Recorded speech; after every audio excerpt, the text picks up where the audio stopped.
Chérie, hier j'étais à la réunion et il y a une annonce qui est passée et moi ça m'a fait ça m'a vraiment fait mal. Il y a une sœur qui demandait le soutien pour l'ordonnance de sa fille qui est hospitalisée à l'hôpital et j'ai pris l'engagement de pouvoir aider cette sœur. Donc cette sœur viendra derrière moi ici à la maison. Donc tu vas lui remettre la somme de 100 000. Comme ça va l'aider avec l'ordonnance et ça va aussi l'aider à s'occuper de l'enfant et d'acheter quelques trucs. Donc elle sera là cet après-midi, mais je ne pense pas être là, donc je vais laisser l'argent chez toi afin que tu puisses la lui donner.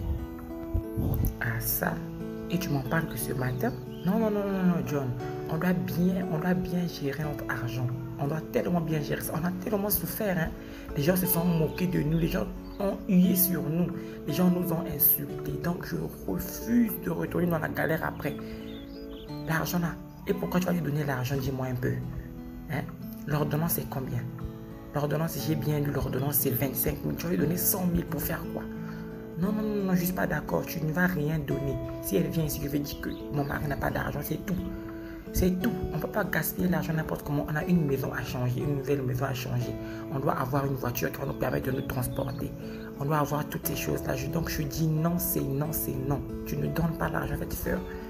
On a tellement souffert. Les gens ont hué sur nous et parfois c'est les mêmes personnes qui ont même ri de nous. Qui sait? Tu ne donnes pas l'argent, tu ne donnes pas l'argent. Non, non, non. Ah ça, mes chéris. Comment est-ce que tu ne peux pas être une humaniste? Hein? Reste au moins humain. C'est une petite fille, c'est la vie d'un enfant qui est en danger. Juste 25 000, donc juste 100 000. Pour toi, c'est un problème. Avec tout ce que je te donne pour les achats pour faire ta toilette, donc ça ne te dit rien. Mais 100 000 pour aider la vie d'une petite. Non, non, non, non, quand même, réfléchissant, chérie, on ne peut pas faire ça. Moi, j'ai déjà promis que je vais donner cet argent. Et je ne veux pas que tu puisses me dire non, non, non, je ne veux pas. Écoute-moi bien, John. Je ne t'ai pas demandé d'aller faire une promesse. Tu m'entends, il fallait d'abord m'en parler juste ton épouse. Frère Banam dit de pouvoir toujours dire à son épouse tout ce que tu dois faire. Mais tu ne m'as pas informé. Et je dis non, tu ne donneras pas l'argent à cette soeur. J'ai déjà dit non et fait non. Si tu lui donnes un seul sou, alors tu auras de mes nouvelles. Parce que je suis fatigué. J'ai beaucoup souffert, j'ai beaucoup pleuré, j'ai beaucoup gémi. J'ai dormi affamé. Et ce sont ces mêmes personnes qui ont mangé, qui n'ont pas eu d'humanisme envers moi. On ne donne rien. Tu ne donnes rien. Est-ce que tu m'entends? Tu ne donnes rien. Rien, tu ne donnes rien. Bien. Bon, d'accord, d'accord. Arrête de t'énerver. Tu as aussi raison. Quand j'étais dans la galère, quand je partais voir son mari, le mari de la sœur Rivka, il m'avait dit qu'il n'avait pas d'argent. Et aujourd'hui, c'est moi qui veux encore aider son enfant. C'est ça un couple qui parle aussi quand même. Tu as raison, gardons notre argent, on a mieux à faire. Ok chérie, donc je te laisse, je vais au boulot. Prends bien soin de toi, bisous. Ah, voilà au moins qui est raisonnable. Ok mon chéri, en tout cas, bonne journée. Si elle vient, je vais la dire qu'il n'y a pas d'argent. En tout cas, prends bien soin de toi, hein. Prends bien soin de toi au boulot là-bas, vraiment. Moi, je vais aller faire mes achats aujourd'hui. Je vais aller essayer un peu de faire le manicure, pédicure, parce que je dois être vraiment hein, tout doit changer, quoi, tout doit changer. Même le style doit changer parce qu'on a tellement souffert. Et non, non, non, non, pardon. Vas-y, vas-y, travaille et gagne beaucoup d'argent, mon amour.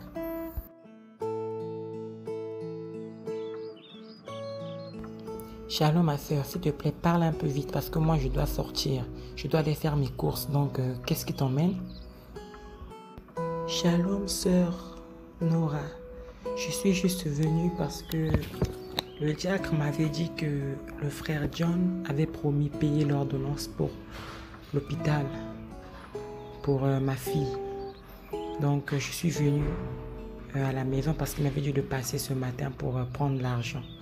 Donc voilà un peu. Ouf. Ah bon?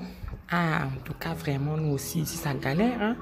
C'est juste hier aussi que on a appelé mon mari que ma maman était malade, donc il a envoyé l'argent au village pour soigner ma maman. Donc on n'a vraiment presque plus rien. On a vraiment presque plus rien et on voulait vraiment bien venir en aide à ta fille, mais vraiment nos prières seront seulement avec elle. Hein, ça va aller vraiment. On n'a pas il ne m'a rien laissé. Il a dit vraiment qu'il s'excuse. Donc, si tu peux aller demander, j'ai un autre frère à l'église, ça va être bien. Sinon, mon mari n'a pas d'argent et il n'a rien laissé pour toi. En tout cas, voilà un peu ma soeur. Donc, je vais te raccompagner parce que moi aussi, je dois sortir. Ah, ma soeur, ah, j'avais déjà mis vraiment mon espoir sur le frère, vraiment, vu qu'il avait déjà dit qu'il va vraiment nous aider. Hein? Vraiment, là, je vais encore aller auprès de qui, vraiment? Je vais aller auprès de qui, hein? Donc, là, ma fille est mourante. Je vais aller auprès de qui encore pour aller demander l'argent, vraiment, ma soeur? Vraiment, si vous en avez juste même un peu, aidez-moi, vraiment, je vous en prie. Je vais aller chez qui à l'instar, on n'a même pas culte. Je vais aller vraiment toquer de porte en porte. Je n'ai même pas l'argent de déplacement pour me déplacer. Je vais aller comment là-bas pour aller... Je vais aller chercher l'argent comment, ma soeur? Je vous en prie. Même si vous avez un peu d'argent pour le déplacement, que ça me permette d'aller au moins... Je sais même pas où je vais aller. Je suis maintenant confuse. J'avais vraiment mis mon espoir sur le frère qui avait déjà dit qu'il va payer. Ça me fait... Ça m'étonne qu'il ne va plus payer vraiment. Hein? Arrête de pleurer, tu m'entends, non? Arrête de pleurer. Moi et mon mari, quand nous avons vécu dans la galère ici, quand on pleurait, qui était venu suivre nos larmes? On te dit qu'on n'a pas d'argent. Va, tu es une maman, non? Quand vous mettez au monde, vous devez savoir vous devez penser à avoir des responsabilités. C'est une responsabilité être parent. Maintenant, vous n'avez pas d'argent pour soigner votre fille. Après, vous venez mettre ça sur le dos des gens. Et je n'ai pas d'argent de déplacement à te donner, ma soeur. Lève-toi sur mon fauteuil et sors. Parce que moi, je dois sortir. Je cours derrière les temps. Sors. Oh, Boni Boyeko. Tu es là, tu viens déranger les gens. L'argent. Oh, bon débarras. Moi, je m'apprête pour aller. Mais qui sont encore à la porte là? Oh, vraiment. On ne peut pas rester tranquille chez soi, vraiment.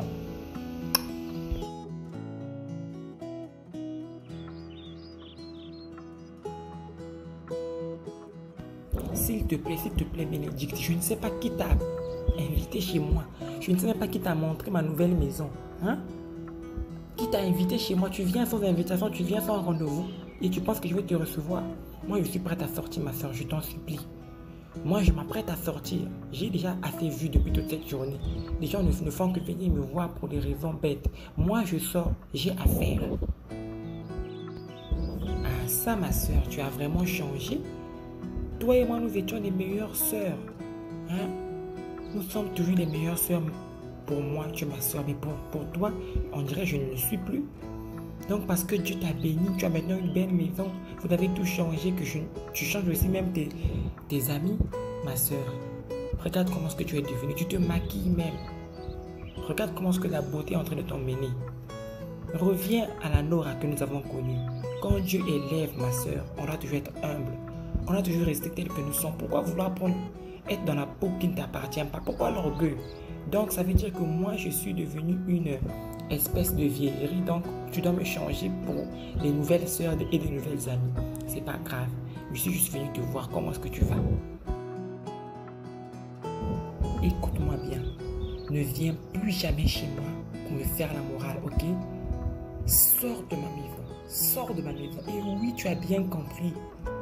J'ai changé de niveau de vie. Et je change des amis. Je change tout. Tu m'entends? Tout. Même l'église. Et tu verras. Allez, sors de ma maison, du balai. Oh, nanaka abato pona mbongo na bango. Bima. Que Dieu te pardonne, Nora. Que Dieu te pardonne. Je n'ai aucun problème. Quand toi, tu restes ma soeur, même après cette gifle. Parce que le Seigneur nous a dit que si on vous gifle sur la joue gauche, donnez la joue droite. Je ne vais jamais tenir rancœur pour toi dans mon cœur. Et je prie que Dieu puisse te visiter.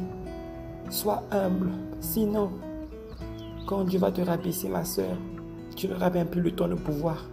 Tu n'auras même plus le temps de pouvoir demander pardon. Je m'en vais. Oui, c'est ce que tu penses, non? Voilà nos ennemis. Vous êtes toujours là à vouloir prier que Dieu puisse nous ramener au point zéro. Jamais. Il nous a bénis. Tu m'entends? Il nous a bénis. Voici les jalouses comme vous là. Dehors de ma maison.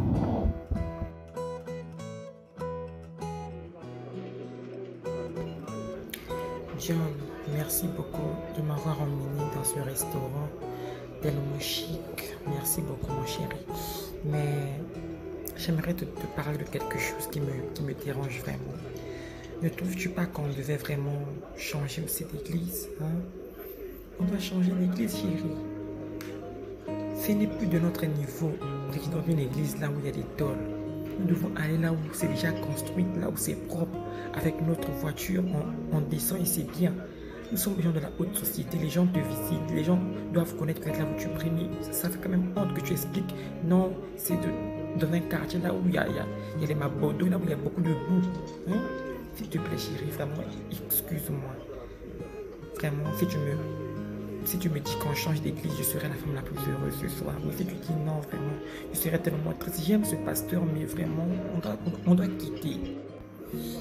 Mais chérie, tu sais bien que le pasteur n'a rien fait, l'église n'a rien à voir. C'est un temple de Dieu. Et Dieu, il habite partout là où la parole est prêchée. Donc, pourquoi changer d'église? Pourquoi le luxe? Non, chérie, non. Restons seulement là où nous sommes, c'est bien. Les travaux vont toujours avancer, ça va aller, ça va aller. Restons là où nous sommes, s'il te plaît. Mais est-ce que changer d'église c'est un péché? Est-ce que changer d'église c'est un péché, chérie? Hein? On doit aller là où on se sent bien. Là-bas, je me sens plus bien. Je me sens plus bien là-bas. On change d'église, on part là où une église est déjà bien construite. Pourquoi je n'arrive pas à comprendre cela? D'accord, ça te regarde. Si tu restes là-bas, je reste. Mais moi, je change en tout cas. Moi, je change. Et comme ça te regardera lorsqu'ils vont te demander où est ta femme, je ne sais pas qu'est-ce que tu vas reprendre, ça te regarde. Moi, je change d'église. Et si je change d'église, beaucoup de choses vont changer dans la maison. J'ai déjà dit. Oh. On a tellement souffert et Dieu nous a bénis. Pourquoi pas changer aussi d'église pour aller là où déjà une église est déjà bien construite pour l'adorer? Tu ne trouves pas qu'on doit changer d'église? Notre rang social, notre milieu ne nous permet plus. Tu voyages maintenant beaucoup et hein? Tu es maintenant comme tu es une grande personnalité maintenant dans le monde des affaires. S'il te plaît, changeons d'église. Changeons d'église.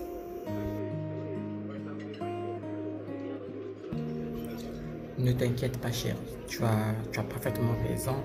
C'est pas un péché de changer d'église et je suis maintenant une grande personnalité. Je travaille maintenant beaucoup, je voyage et tu as raison, on doit changer. On doit changer. Ce sont les mêmes personnes là-bas qui nous ont beaucoup critiqués. Rester encore avec les anciennes relations, c'est tellement toxique. Mais je suis quand même reconnaissant pour le pasteur. Mais d'autres personnes, les diacres, les frères en tout cas, juste des hypocrites. Quoi. Tu as raison, on change de milieu, on change tout. Donc demain, j'irai voir le pasteur, je vais lui dire que je vais changer d'église. Donc mangeons, continuons notre dîner sans en refroidir.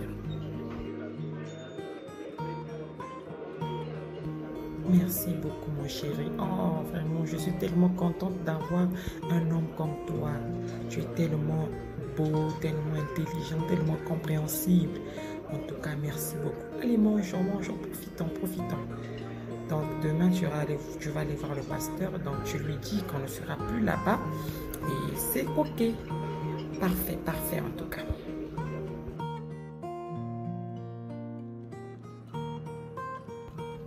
Shalom, mon frère John. Je suis tellement content de te voir. Ça fait déjà un bon moment que je ne te vois plus à l'église, ni ton épouse. Qu'est-ce qui ne va pas? J'espère que vous allez bien. Je t'avais même laissé un message par ton épouse, mais je ne sais pas si elle te l'avait dit. Bon, comme je n'arrive plus à te joindre, en tout cas, qu'est-ce qui ne va pas, mon frère? Je vois que vraiment, il y a eu une froideur dans la marche chrétienne. Qu'est-ce qui ne va pas? C'est à cause du boulot ou bien comment, bien-aimé? Pasteur, en quelque sorte, c'est un peu ça. Mais en tout cas, la raison de ma visite, c'est juste pour vous informer que moi et mon épouse, nous avons décidé de ne plus fréquenter l'église. Donc nous allons quitter l'église, mais vous allez toujours rester notre pasteur. On va toujours communiquer. Mais sinon, nous allons changer l'église. Voilà un peu. Donc, voilà pourquoi je suis là ce matin pour vous dire ça. Mon frère John, tu viens me faire savoir que toi et ton épouse, vous avez pris la décision de changer d'église. Mais mon frère, est-ce que tu sais ce que tu veux dire? Est-ce que tu sais ce que tu es en train de dire? Parce que Frère Branham dit que pour changer d'église, il doit avoir une raison. Quelle est la raison qui fait que tu puisses changer d'église? Bien-aimé. Ah, frère John, je trouve que tu es vraiment allé loin. Déjà même l'habillement de ton épouse l'autre fois et le changement de tout vraiment, le teint et ce maquis maintenant et tout, je vois que vraiment vous êtes beaucoup allé auprès de la frontière. Vraiment, tes vœux que tu avais eu à faire jusqu'à présent, tu n'avais même pas encore réalisé. Et moi, je ne t'avais pas forcé. Il faut que Dieu puisse te toucher lui-même comme tu l'avais promis. Et mon frère, je trouve que c'est ta décision, je ne peux pas te garder. Tu es serein, tu viens déjà m'informer, donc tu as fait déjà. Donc, comme tu avais déjà pris la décision, donc tu viens juste m'informer. Donc, c'est quelque chose que vous avez réfléchi longuement, vous avez aussi prié pour ça. Je ne vais pas te retenir, mon frère, mais sache que le choix que tu as fait déterminera ce que tu seras demain. Dans sa femme Branham dit que le choix que vous ferez aujourd'hui déterminera ce que vous serez dans 4, dans 5 ans, dans 10 ans, dans 20 ans. Donc, vraiment que Jésus vraiment te soutienne. On reste ensemble, vraiment. Merci beaucoup et bien des choses à la petite famille. Nous, on est là. En tout cas, oui, pasteur, j'ai vraiment bien réfléchi. Moi et mon épouse, on a beaucoup prié pour ça. Et voilà pourquoi on décide de sortir de l'église, de partir ailleurs. Donc, voilà un peu. Et pasteur Téné, j'ai emmené un petit 10 000 francs pour vous et la petite famille, que vous puissiez passer les fêtes. En tout cas, voilà un peu. Ah ça, mon frère, mais tu me surprends. Tu me donnes 10 000 francs. Moi, le problème, c'est pas avec 10 000 francs, mais le problème, c'est d'abord ton vœu que j'avais fait à l'Éternel. Moi aussi, j'ai prié pour toi, mais je ne veux pas être ingrat. Si peut-être que c'est par ma prière que Dieu t'a exaucé, mais les 10 000 francs, depuis que tu as commencé à travailler, ça fait quelque chose de 6 mois. Tu ne payes pas ta dîme, je ne vois pas tes dîmes, je ne vois même pas tes offrandes. Tu avais promis aider l'enfant de la sœur Rivka, tu n'avais pas aidé. Cet enfant était décédé. Je ne sais pas qu'est-ce qui s'était passé, c'est parce que je n'ai plus l'argent ou bien comment. Mes frères, quand je essaie un peu de penser à tout ça, moi en tant que serviteur de Dieu, je pense que je vais prendre les 10 000 francs là. Où est passé ton vœu envers Christ? Où est passé cet amour, ce zèle que tu avais envers Christ? En tout cas, mon frère, tu m'as beaucoup déçu. Mais que Dieu vraiment puisse t'aider. Vraiment bonne journée. Que Dieu te bénisse. Mais Andrea, je viens de voir un monsieur assis dans mon bureau. Qu'est-ce qui ne va pas? Et je n'arrive pas à joindre le DG. Où il est? Je suis navrée de vous l'informer, monsieur John. Monsieur le DG a voyagé hier aux États-Unis pour une conférence. Et le monsieur que vous avez vu assis dans votre bureau, c'est lui qui est le nouveau comptable de l'entreprise. Donc, voici la liste des licenciés et vous êtes parmi les gens qu'on a licenciés. Je suis vraiment désolée, monsieur, mais vous n'allez plus travailler avec nous. Au revoir. Oh là là, oh là là, oh là là, oh là là, mais comment? Mais si je suis licencié, donc tout est fini. Je loue encore la maison, je dois payer 200 et quelques mille chaque fin du mois. La voiture, je n'ai pas encore fini de payer la dette de la voiture. Oh là là, je suis reparti encore à zéro, Seigneur. Comment? Oh là là là là. Vraiment. Aïe.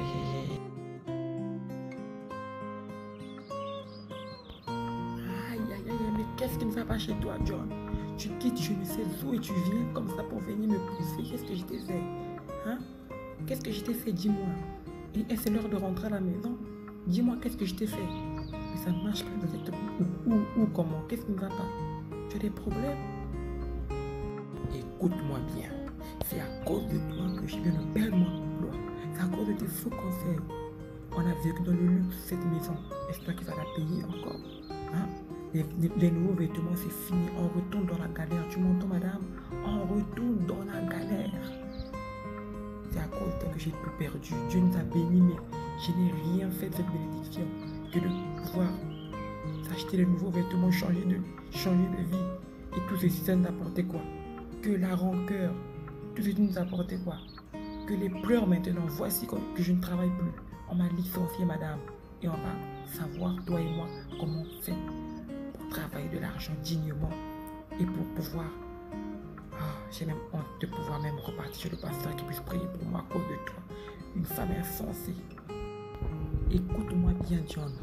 Je m'en fous. Je m'en fous quand on t'est enlevé au boulot. Écoute-moi bien. Je t'ai donné juste des conseils.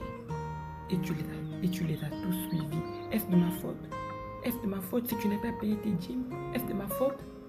Et je t'apprends que je vais te quitter ce soir. Je vais sortir parce que je ne peux pas retourner dans la galère. Cette vie que j'ai me plaît déjà. Et je dois partir. Est-ce que tu m'as compris? Je m'en vais, mon cher. Je m'en vais. Alors lâche-moi les baskets et ne cherche plus encore à me revoir, ok? Toi et moi, c'est fini. Les enfants, restent avec et occupe-toi-en. Moi, je m'en vais. Bon débarras, monsieur. Pour ton acte, John, tu vas le regretter. Je te le ferai vivre amèrement. Seigneur, pardonne-moi. J'ai tellement fait du mal aux gens. J'ai tellement promis à Dieu que je n'ai pas réalisé. Là, je dois 280 et quelques mille pour la maison. Il reste 1 190 000 pour la voiture. Je dois aussi Dieu et je n'ai plus rien. J'ai 2 enfants que je dois nourrir qui sont dans leur chambre. Je n'ai plus la force, je ne peux pas les remondier encore de l'argent. Je préfère me suicider, Seigneur. J'espère que tu me pardonneras. Mais je vais boire l'eau de Javel. Je vais vraiment me suicider. Et je sais que ma direction ne sera peut-être pas bonne, Seigneur, mais souviens-toi de moi. Je suis fatigué, je ne peux plus rester sur cette terre. Je dois me suicider. Ma femme m'a abandonné, je suis seul maintenant. Shalom et bien-aimés, c'était une très belle animation. N'oubliez pas de mettre en pouce, n'oubliez pas de vous abonner, n'oubliez pas de commenter, ça fera tellement du bien. Et je voulais juste vous dire que nous devons être reconnaissants à Christ pour tout ce qu'il fait pour nous. Et quand nous lui promettons quelque chose, nous devons toujours accomplir cela. Lui, il est juste envers nous. Quand il nous promet quelque chose, il nous le donne, il finit par nous le donner, peu importe le temps. Mais nous les hommes, nous sommes tellement distraits, nous sommes tellement emportés à tout vent que nous oublions la promesse envers Dieu. Alors que lui, il n'oublie jamais aucune de ses promesses. Voilà, que Dieu vous bénisse richement.